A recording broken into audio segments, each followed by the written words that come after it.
BRDM2.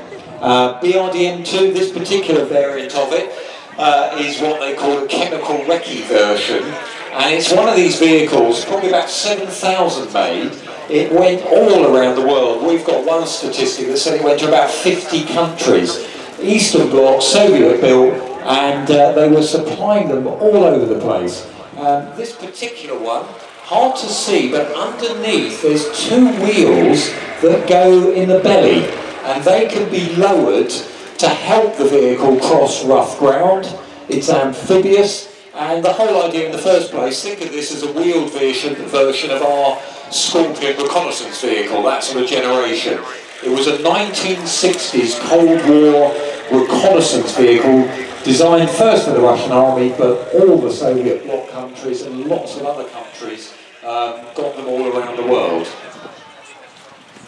And one of the reasons actually that the vehicle is so big compared, say, with a Ferret Scout car is because it's fully amphibious in its own right.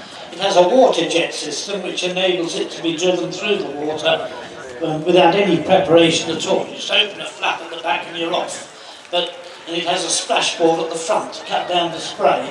But really the secret of its buoyancy lies in the hull itself, the fact that it's so big and wide and enables the vehicle to float so well.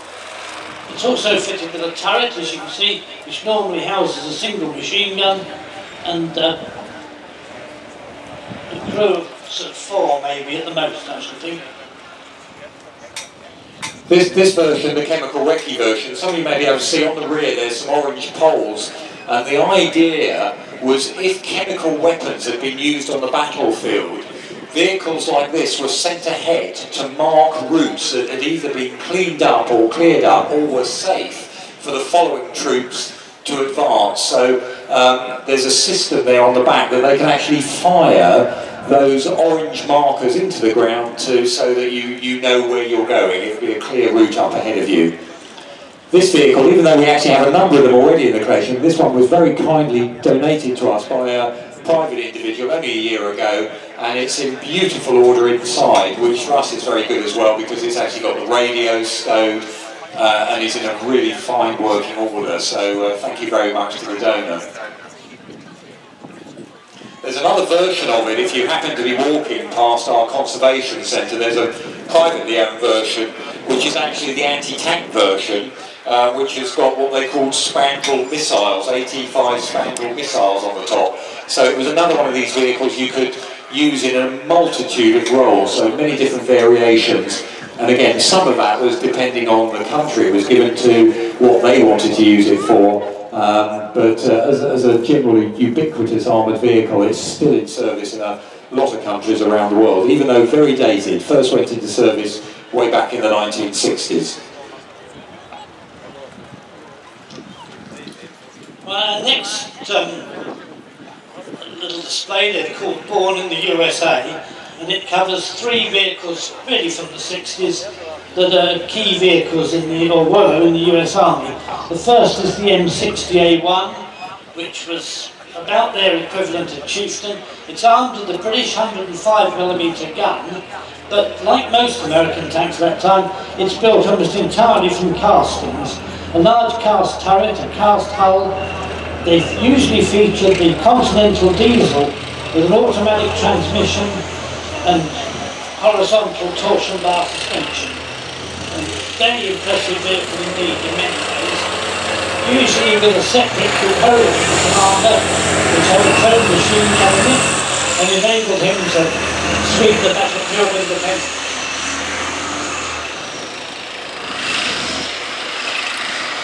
You probably won't hear us very well while the engine of that thing is roaring, but it's an impressive sound and well worth soaking up in its own right. The M60s, following on really a whole series of American tanks, the Patton tanks as we called them after the Second World War, in a sense the Americans just upgraded and built larger versions of their own original designs. So the M48 tank came into service just after World War II. The M60, they started upgrading it, they started designing it in the 50s. It does go into service actually in 1960, and again, you may recognise this because of course a lot of countries have got it all around the world. It was sold on to 15,000 made, so there's an awful lot of them. And they were sold on and passed on by the US government. And at the moment there's M60s all along the border of Turkey, keeping an eye on the Syrian border there, so still they appear on the news a lot. Well, I think the secret was it was a very serviceable tank, which is why it's still used in such large numbers. Very reliable and quite tough. Now the next vehicle there is something really quite unusual for a tank. You see, it's an M110, it's a self-propelled gun. It's on a special 25-ton low profile chassis with the whole gun and the gun mounting set above it. So it's unlike the usual self-propelled gun, you have a superstructure. This has none at all. It's got an earth anchor at the back which is hinged and folds down to dig into the ground when the gun fires to stop it leaping backwards. Powered by a Continental engine at the front, and the driver sitting below the engine deck alongside it, and with large diameter road wheels, again sprung on torsion bar suspension. This gun that's on the top there, an 8-inch gun, that could, or roughly about 203mm. This particular version, they put a muzzle brake on the end. If you look on the end of the barrel, that's to help dissipate some of the force and lessen the recoil. But on a full charge, that gun could fire around from here to about 30 kilometres away. So quite a sizable gun there, as you can see. Self-propelled artillery, not really part of our sort of collecting policy here, but it's good to see it because it's an example of what's not a tank really. It's a chassis that's used to move an artillery piece around the battlefield. One version of this in British Army service actually was tested to fire nuclear shells on the European battlefield, so that could fire potentially a nuclear shell in a tactical situation. The other vehicle, by the way, that would go around, you've seen earlier, our rides vehicle that was taking people for rides, that would be the vehicle that would accompany the M110, carrying all the ammunition for it into battle. Well, now we've got, this is really something of a treat for you. It's an M103, one of the biggest of the American tanks, and very similar to the British Conqueror. Carried the same gun, although being American, it was built on a scale-up version of the M60 chassis.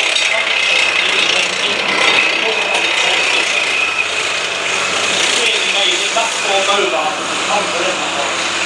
And it's got a 120mm gun, which is why it's in such an enlarged turret. This version, which is the M103A1E1, they were used by the United States Marine Corps. The Army decided they were too big for them, didn't want them, and gave them away. So the Marines gladly took them. But what use they are for amphibious operations these days, you could well ask yourself. It's a huge turret, and the people inside it usually get lost if they're not careful. The commander's so far at the back he's out of touch with everybody, but that gun is an amazing size in there, and with the hitting power of 120mm, which is really no more than Chieftain and Challenger carry today. But in those days it was fired separate shell and brass case ammunition, so it had to be loaded by either 2 people or 1 person working one thing at a time, the projectile and then the case, and then firing them and disposing of the case, which was a problem in itself. Just the idea behind the M103 and the British Conqueror tanks, they thought we'd need a super heavy tank that would act in what would now be called an overwatch position. Our normal tanks, the Centurions, the M48s, the M60s would be in the foreground. These whoppers would be behind, hopefully picking off Soviet tanks before they got in range. That was the idea. But with the Conqueror, we replaced with the Centurion and then the Chieftain, and with the M103, they just didn't really like the idea of the US Army after about a certain time, so they went for the Universal or the main battle tank instead. And it was also a hugely expensive tank. Back in 1954, one of these M103 tanks, because they were so big and complex, cost even back then $300,000, and that was a lot of money then. So not that many were built, and the Army passed them on to the US Marines, as David said, quite quickly, and they came out of service. The last ones were in service in about 1972. We actually had one of the crew members, a US Marine of our particular tank, visited us a couple of years ago, and he pointed out in the turret where he'd scratched his name inside that massive great turret there, you can see. Another thing, while we're looking at American tanks, you'll find that during the Second World War, the Americans, with the Germans, used to have arrangements with the engine in the back, driving a gearbox at the front, and then driving the tracks by sprockets in the front. By the time the war had ended, the Americans had gone on, and the British had always done, to a rear-mounted engine and gearbox and rear driving. So notice that is very common with all these post-war American vehicles.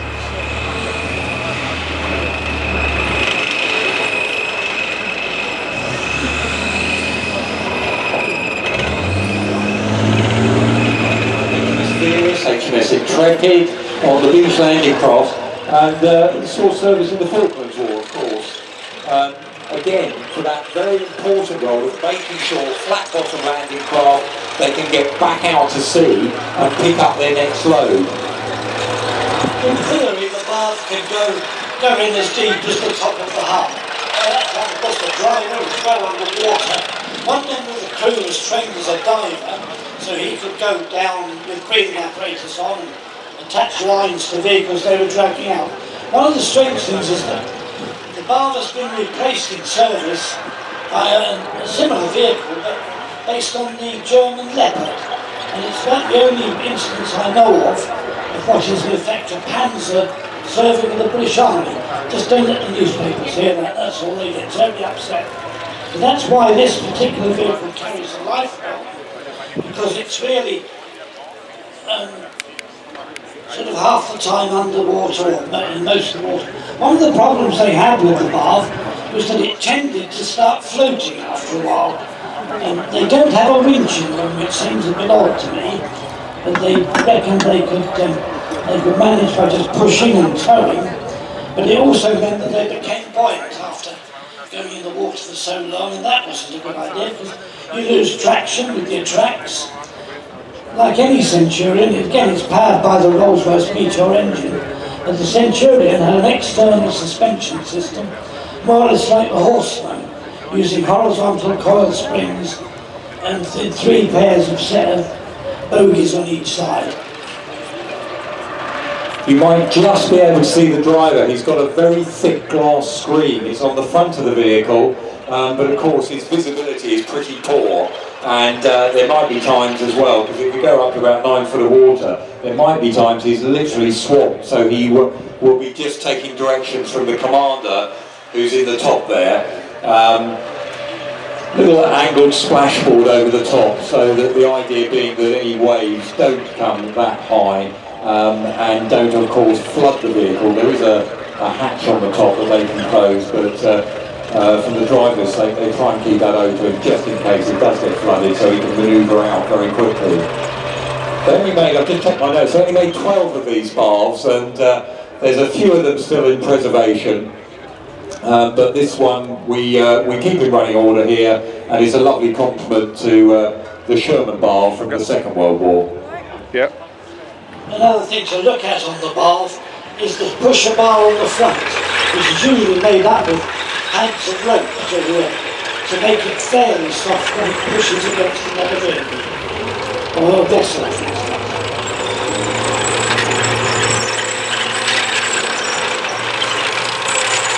The next Centurion we'll show you is actually, although it looks like a conventional gun tank, it's the last of the Centurion Average, armoured vehicle wide engineers. Now the original Average had a 165mm demolition gun, and when they ran out of ammunition for that and blew a couple of them up in the Gulf, the next ones were started out as OP tanks for the Royal Artillery. They were a sort of mobile observation post They were then translated into average like the one you see here. But from our point of view, it's showing itself off as a standard gun tank. Normally, the Centurion as a gun tank had a crew of 4. That's a driver and 3 men in the turret, powered by the Rolls-Royce engine at the back, and driving through a merry-go-round gearbox to the rear drive sprocket. And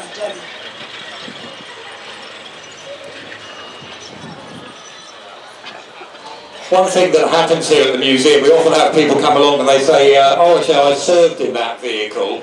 And we sometimes get a bit cynical because you have so many people say they served in that vehicle.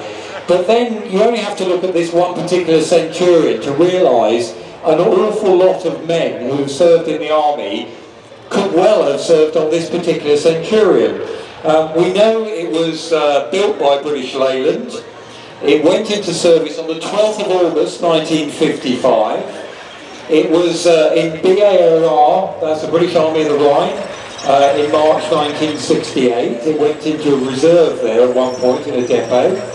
It went off to an armoured delivery squadron in March of 1968. Then it was issued to the Royal Horse Artillery in 1976. Served with the 40th Field Regiment Royal Artillery, so it was an artillery observation Centurion in 77. Came to command workshop, so for refitting in 1980, and was converted by Pearson's Engineering in 1981 to fit the plough on the front, which we've removed, but was used therefore in that Avery role. And it was used by Vickers Defence Systems in the early 1980s, before it was actually handed over finally to the museum in 1998. So an awful lot of soldiers from quite a number of different units would have probably spent their time in that Centurion in its lifespan. another thing to look at with the Centurion are the stowage boxes around the turret. They're usually made of mild steel, not of armour, and they're for putting things like greatcoats and other things in.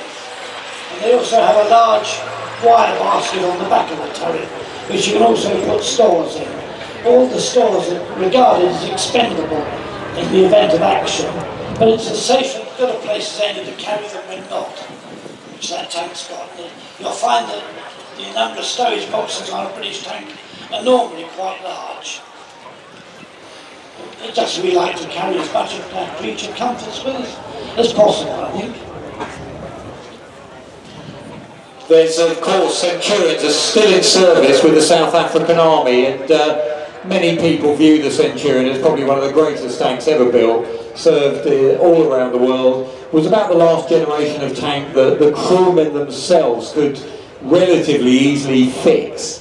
And even though a number of them, the Israelis, thought they were fantastic tanks, because even though a number might have been broken down, knocked out during the course of the day, overnight they could be repaired by their crews, and they were tremendously reliable, fantastic gun on them, and saw action, of course, all around the world. British Army service in Korea, lots of other countries, 13 countries had the Centurion in service.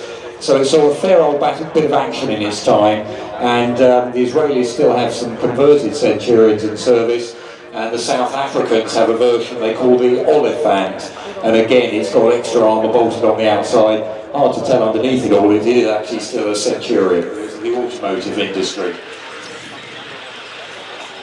Right, well, we've now got, with a bit of a delay, but it's got started now, we've got Chieftain rolling onto the arena. Chieftain was the first of the two main battle tanks. It followed Centurion, but it had a number of real innovations.